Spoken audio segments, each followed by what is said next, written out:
Hey everybody, this is Randy Rodenhouse, founder of the Note Authority, and today we're going to talk about RESPA and TILA letters.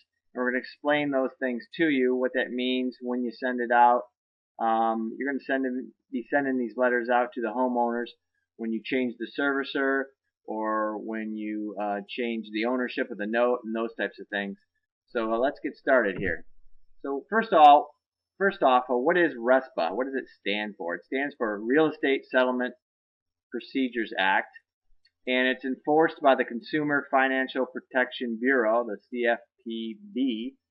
The main purpose is to protect consumers with respect to real estate settlement services, disclosures, and so on. There are certain rules investors must follow to be compliant, such as sending out what we call the hello and goodbye RESPA letters when buying or selling a mortgage note. So we'll get into that in a second in terms of what the note looks like and or the letter looks like and when you have to send it out. In terms of TILA, that stands for Truth in Lending Act. I'm sure a lot of you are aware of that Truth in Lending Act. When you bought a house, for example, the lenders have to follow this Truth in Lending Act. It's a federal law to protect consumers in their dealings with lenders and creditors. It's done by requiring certain disclosures, for example, to the borrowers to help standardize the industry. There's just certain disclosures that you have to fill out when you're getting a loan and that type of thing.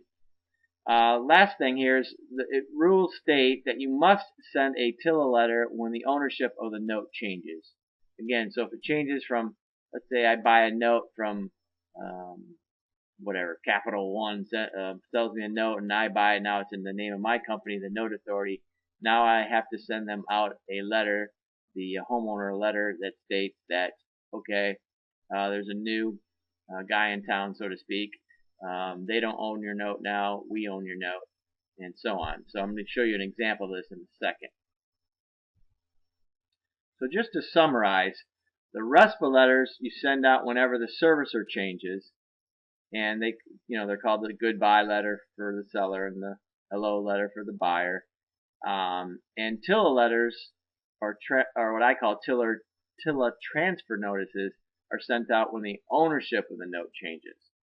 So just to clarify that. So here's an example of a TILA letter. So the ownership changed from I purchased a note from someone, and now I own the note, so I have to send out this letter stating, hey, we own your note. Just wanted to let you know the servicer stays the same, but we own your note now, and that's just a requirement. So if you can read this, I think, I don't know if you can read it, but basically it states that there's been a transfer in the ownership of the note, and the Note Authority owns your note now, basically. And we look forward to a smooth transition, blah, blah, blah. But continue to contact your servicer at, and in this case, it's FCI for this particular note. Now let's look at a RESPA letter. This is just a generic letter. This isn't a real-life example. It's just mock-up of a letter, but essentially this is what you would see. It'd say you are hereby notified that the servicing of the above referenced account has been assigned, sold, or transferred to, or from, I should say, XYZ Investments to New Capital LLC. I just made that name up, by the way. The date your present servicer will stop accepting payments is such and such a date, and so on and so forth. Then it goes and shows, okay, here's the present servicer, and here's the new servicer, and here's their phone numbers and their dates and times of operations and so on. So again, these are just requirements. Very easy to do, but it's something that is required when you buy notes.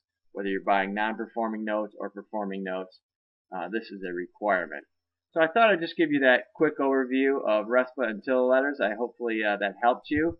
Again, I think most of you have already signed up, but if you haven't, you can go to thenoteauthority.com/free gift, free-gift, and you can get a free book called The Stock Market Crash Diet.